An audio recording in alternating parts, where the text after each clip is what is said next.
What's happening, everyone? Welcome back to the channel. My name is Brian Mello with Marty's Buick GMC and Chevrolet, and in today's video, we'll be talking about a mid-engine Camaro. Oh yeah, we're just going to mid-engine all the things. If you're new to the channel, be sure to smash that like button and subscribe if you aren't already. I upload fresh General Motors content every single week, so if that's something that you're into, be sure to tune in. Let's get into it.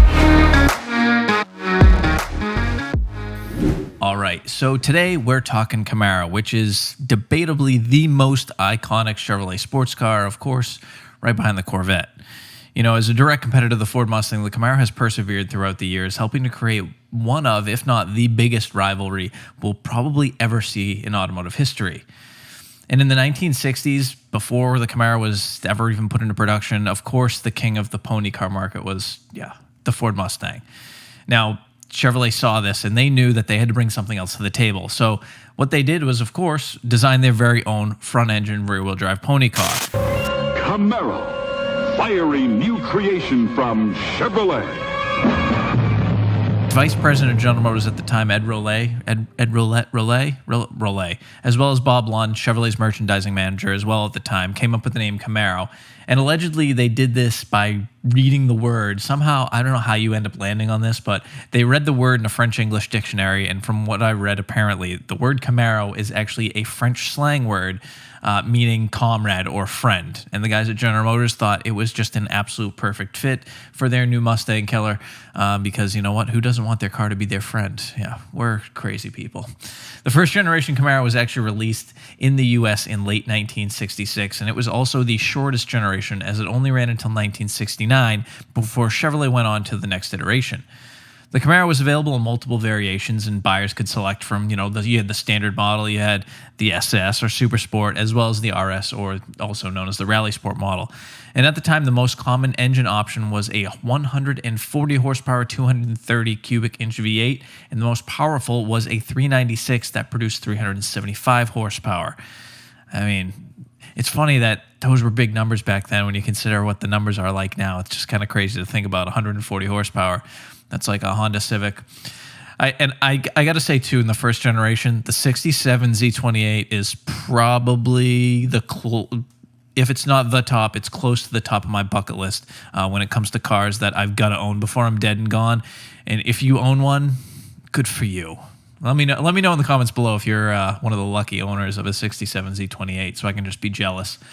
The second generation Camaro ran from 1970 to 1981, and thanks to all the improvements in 1977, the Camaro for the first time ever beat Ford's Mustang in sales by a whopping 65,000 units, and I would say this is really starting to heat the rivalry up.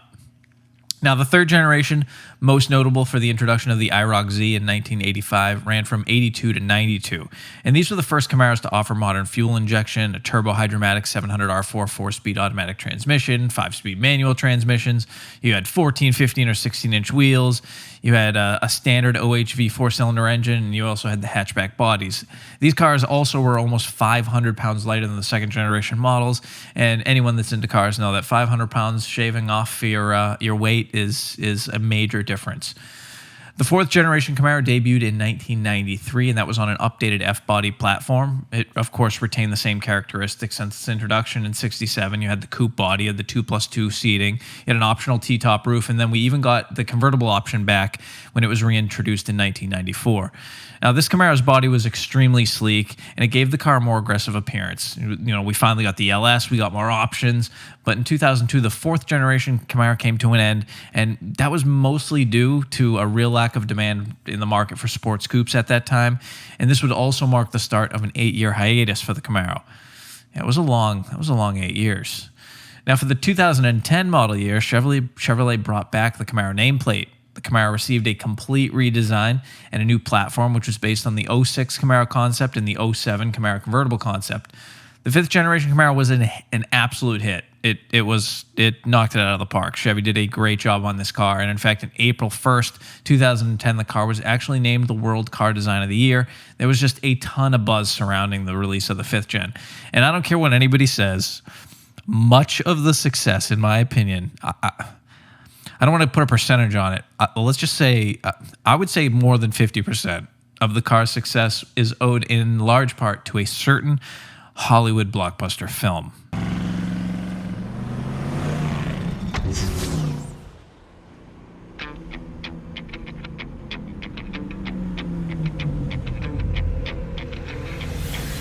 What? Yeah. Transformers absolutely brought fame to the Chevy Camaro. Every kid wanted to own Bumblebee, myself included. It was a perfect execution of marketing from General Motors to get this thing in Transformers. It worked very, very well. Now, after the 5th generation, we got the current 6th generation Camaro, which was released for the 2016 model year, built on the GM Alpha platform. The 6th gen Camaro, in my opinion, was much less of just a pony car or a muscle car and more of a full-on sports car. This thing could blow the tires off the back, but it also handled corners with the best of them.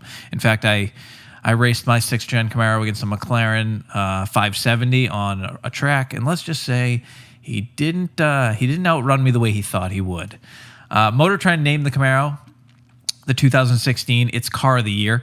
The styling was just on point. You know, we got the 455 horsepower LT1, and when the ZL1 was released, we got a supercharged LT4, which was of course based on the drivetrain from the Corvette Z06. The 6th gen Camaro was it's an incredible car. And obviously I am very openly biased, having owned one in the past. But unfortunately, all good things do come to an end. And just to get it out there, the first 6th gen, that was the best looking one. The current body style, unfortunately, like I said, though, all good things got to come to an end. And again, we're due to just really poor sales numbers. The Camaro will be coming to an end for the 2024 model year, unfortunately. It's just kind of is what it is, but this wouldn't be the first time that, you know, the Camaro came to an end and then came back a few years later. So what if, or you know what if Chevy just decided against this altogether? And what if, after recognizing all the success that it's had with the new mid-engine C8, which currently spends, this is insane, it currently only spends 7 days on average on a dealership lot before a buyer brings it home. 7 days. That's an obscene number. I believe it's actually the second fastest selling car in the entire country this year, and it's losing to something like a Kia or a Honda. You know, something, just $100,000 car, $30,000 car. It's just there. It's crazy to think about. The C8 is absolutely killing it for Chevrolet. So what if they decided, you know what, this is really working? What if we could cut costs and build a mid-engine design to the Camaro? What would that look like? And of course, I have to ask you all that question for the series. Would you buy one? I think you're all going to know my answer, but hey, you know what? Once again, thanks to my good friend and extremely talented artist, Oscar Vargas, known of course on Instagram as WBArtist20, we get to take a peek at what that might just look like. My first thought, when can I order one? To design this out, Oscar actually started with what's known as Hennessy Performance's Exorcist Camaro. And for those who aren't familiar with the car, the Exorcist is actually a 1,000 horsepower ZL1 built by Hennessy that's capable of a top speed of 217 miles per hour. The thing is just bananas. But built out as a mid-engine car, I think that just ratchets that up just another notch. The shortened front end brings the cabin forward, you know, since we have more room without an engine getting in our way. It also appears we have a thicker front lip spoiler. We've got a more streamlined hood design, and it looks like the roof actually slopes down just a bit more to a shortened and widened rear. We have massive scoops on the side of this thing that would obviously likely, you know, feed plenty of air into the supercharged 6.2 liter engine that we're just going to assume is back there. And I'll be honest, the more time I spend looking at this thing, the more I like it. I think I might even like this more than the C8 Corvette. Perhaps I'm crazy, maybe just continued bias. I don't know, but I think this is just a knock out of the park. And if they kept this car affordable, they wouldn't even be able to. 7 days, it'd be 2 days. These things would be just coming out of the factory and leaving the minute the tires hit the lot, in my opinion. But join the conversation below. Let me know what your thoughts are on this mid-engine Camaro design. And of course, answer the question, would you buy one? As always, I want to thank you all for watching. If you made it this far into the video, if you could just, you know, if you could just smash the like button, it really does help me out. It's easy. It's free. You just, you know, you hit it and everyone feels good. In fact, if you're watching any YouTube video and you like the video or you got some value out of it, give them a thumbs up. Honestly, it really helps us out. Subscribe if you aren't already. Check out my friends over at gmpartsdepartment.com for all your OEM GM parts needs. And I'll catch you all in the next one. Thanks again, guys. Take care.